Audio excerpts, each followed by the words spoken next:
വെള്ളി നക്ഷത്രത്തിലേക്ക് എല്ലാവർക്കും സ്വാഗതം. ഒരാൾ ചോദിക്കുക, ജയറാം കള്ളനാണോ? ഞാൻ പറഞ്ഞ ജയറാം കള്ളനൊന്നുമല്ല. ആര് പറഞ്ഞു? അല്ല, ഇങ്ങനെ എല്ലാവരും അയാളൊരു ആത്മാർത്ഥം ഇല്ല, എല്ലാവരും ഇങ്ങനെ ചിരിച്ചു കളിക്കും, കഴുത്തിറക്കും. ഞാൻ പറഞ്ഞു ജയറാം ഒരിക്കലും കള്ളനല്ല. പക്ഷെ ജയറാമിനെ കുറിച്ച് പറയുന്നത് കള്ളന് കഞ്ഞി വെച്ചവനെന്നാണ്. അപ്പൊ നിങ്ങൾക്ക് ചിരി വരുന്നുണ്ടല്ലേ? എടോ മനുഷ്യ സുഹൃത്തെ, ജയറാമിനെ പോലെ സിനിമയ്ക്ക് ഉള്ളിൽ അഭിനയിക്കുന്ന വേറൊരു നടനെയും ഞാനിതുവരെ കണ്ടിട്ടില്ല. അയാൾ വിശ്വസിക്കാൻ കൊള്ളില്ല എന്ന് പറയാൻ എനിക്കൊരു മടിയില്ല. അപരൻ എന്നുള്ള സിനിമ, പത്മരാജന്റെ അപരൻ എന്നുള്ള സിനിമയാണ് അയാളുടെ ആദ്യത്തെ. അന്ന് ഞങ്ങളൊക്കെ കത്തി നിൽക്കുന്ന, അതായത് ഇങ്ങനെ തെറിച്ചു നിൽക്കുന്ന മാധ്യമപ്രവർത്തകരാണത്. ഉദയ സ്റ്റുഡിയോ ഒരു ഷൂട്ടിംഗ് നടക്കുന്നു. മധുസാറുണ്ട്, ജയറാം പുതിയ ആള്, ജയറാമിന്റെ നായിക പാർവതി, അങ്ങനെ കുറെ പേരുണ്ട്. അപ്പൊ ഞങ്ങള് ഇവൻ കാണാൻ കൊള്ളാം, മാത്രമല്ല ബ്രാഹ്മണ വർഗത്തിൽപ്പെട്ടാണെങ്കിലും അത്യാവശ്യം വീശെന്ന് മനസ്സിലായിട്ടുണ്ട്. ഇവന് വീശിയാൽ കുറെ സാധനങ്ങൾ കിട്ടും, മാറ്ററുകൾ കിട്ടും.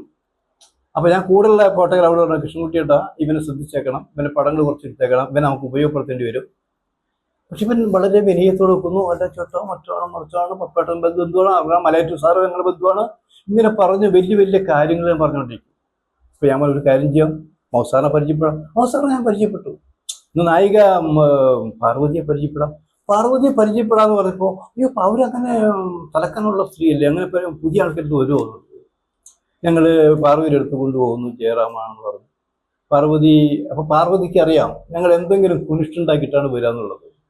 പാർവതി അവിടെ ഇരിക്കുന്നു. പാർവതി ജയറാം ഇരിക്കുമെന്ന് പറഞ്ഞു. ഞാൻ ഇരിക്കുന്നില്ല. പാർവതിയുടെ മുന്നില് ജയറാം കയ്യും കെട്ടി വിനയാനുമായിട്ട് നിൽക്കുകയാണ്. നമുക്ക് ചിരിയും വരുന്നുണ്ട്. അങ്ങനെ തുടങ്ങിയൊരു ബന്ധമാണ്. അന്ന് രാത്രി തന്നെ ഇയാളെ ഞങ്ങൾ മദ്യപിച്ച് കുറെ കാര്യങ്ങൾ പറഞ്ഞു. പിന്നെ ദോഷം പറയരുതല്ലോ, ഞങ്ങളുടെ ടീമിലെ ഒരു അംഗം തന്നെയായിരുന്നു. അയാൾക്ക് മാക്സിമം പബ്ലിസിറ്റി എന്ന് പറഞ്ഞാൽ മാക്സിമം പബ്ലിസിറ്റിയും കൊടുത്തിട്ടുണ്ട്. വളർന്നു എന്ന് തോന്നിയ, കൂകാറായി എന്ന് തോന്നിയപ്പോൾ അവൻ സ്വഭാവം മാറ്റി. ഒരു തിരക്കായി, കാണാൻ സമയമില്ല, വിളിച്ചാൽ ഫോൺ എടുക്കില്ല, ഈ രീതിയിലേക്ക് വന്നു. അതിനിടയിലാണ് പാവം രാജസേന്റെ സിനിമകളിൽ വന്നത്. രാജസേന്റെ സിനിമകളിൽ വന്നപ്പോഴാണ് ജയറാം കുറെ കൂടി പോപ്പുലർ ആയത്. അത് ഇനി ജയറാം തന്നെ നിശ്ചയിച്ചിട്ട് പറ്റില്ല.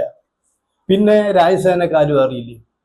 ഈ വിജയിക്കുന്ന പടങ്ങളിലൊക്കെ താനാണ് കാരണക്കാരൻ എന്ന് പറഞ്ഞാൽ, നമ്മൾ വൈക്കം മുഹമ്മദ് ബഷീർ സാറിന്റെ ഒരു കഥയുണ്ട്, എട്ടുകാലി മമ്മൂഞ്ഞിന്റെ കഥ. ഈ നാട്ടിലെ ഏത് പെണ്ണുങ്ങളും ഗർഭം ധരിച്ചത് നമ്മളാണെന്ന് പറഞ്ഞൊരു കഥാപാത്രമാണ്. എന്ന പോലെയാണ് നമ്മുടെ ജയറാം. ജയറാം എങ്ങനെ വേണമെങ്കിൽ അഭിനയിക്കും. അഭിനയം മാത്രമാണ് അയാളുടെ തൊഴിലെന്നല്ല, അയാളുടെ നീക്ക് പോക്കുകളിലൊന്ന്. അതിൻ്റെ പകുതി തിരശ്ശീല അഭിനയിച്ചെങ്കിൽ സൂപ്പറായാനെ. അങ്ങനെയുള്ള ജയറാം ഈ അടുത്ത കാലത്ത് ജായ്സേനെ തട്ടിപ്പറഞ്ഞിരിക്കുന്നു. അപ്പൊ അത് കേൾക്കുന്നത് നിങ്ങളൊരു കാര്യം മനസ്സിലാക്കേണ്ടത്, ജയറാം ഇങ്ങനെ വഴുതിപ്പോവും, വരാലിനെ പോലെ ഇങ്ങനെ വഴുതിപ്പോവും, പിടിതരില്ല. നമ്മൾ വിചാരിക്കും പാവമാണ്, മാന്യനാണ് എന്നൊക്കെ. അല്ല, ചതിക്കാൻ പഠിച്ചൊരു നടനുണ്ടെങ്കിൽ അത് ഈ ജയറാമിന്റെ പേര് പറയാൻ എനിക്കൊരു മടിയുമില്ല. വേറെ ഞങ്ങൾ തമ്മിൽ വേറെ പ്രശ്നങ്ങളൊന്നുമില്ല. ഷാഴി കാണിച്ചു കൂട്ടുന്ന കാര്യങ്ങൾ എല്ലാം അത് ശരിയല്ല എന്നുള്ളതാണ്. ഇപ്പോൾ നമ്മൾ വിളിക്കുകയാണ്, ജയറാമേ അടുത്ത പടങ്ങൾ അതൊക്കെയുണ്ട്. അയ്യോ 4 വർഷം എന്തൊരു തിരക്ക എനിക്ക്. ഈ 4 വർഷം തിരക്ക് എന്ന് പറയുമ്പോൾ 2 പടം പോലും കയ്യിലുണ്ടാവില്ല എന്നാ.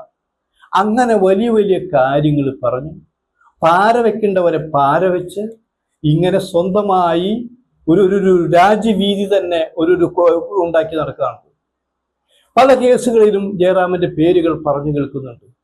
ആ കേസുകളിൽ നിന്ന് രക്ഷപ്പെട്ട് പോകുന്നെന്താ? അത് വഴുതി മാറാനുള്ള കഴിവുകൊണ്ട് മാത്രം തന്നെയാവും.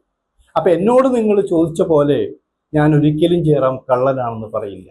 പക്ഷെ കള്ളന് കഞ്ഞി വെച്ചവനെന്ന് പറയാൻ എനിക്കൊരു മടിയുമില്ല. ഇത് വെറുതെ പറയുന്നല്ല, എത്രയെത്ര തെളിവുകൾ. അതുകൊണ്ട് തന്നെയാണ് മലയാളത്തിൽ ഇപ്പോ സിനിമകൾ കുറയാൻ കാരണം. ജയറാമിൻ്റെ നമ്പറുകൾ പലതും ഏൽക്കുന്നില്ല എന്നതുകൊണ്ട് തന്നെയാണ്. ഞാൻ പറഞ്ഞത് തെറ്റായിട്ട് എന്തെങ്കിലും തോന്നുകയാണെങ്കിൽ ആ വെല്ലുവിളി ഇവിടെ നിർത്തിക്കൊണ്ട് തന്നെ വെല്ലുവിളിക്കുക തന്നെയാണ്. കാരണം കാര്യകാരണ സഹിതം കുറേ എൻ്റെ കയ്യിലുണ്ട്, അത് നമുക്ക് വീണ്ടും പ്രയോഗിക്കാം.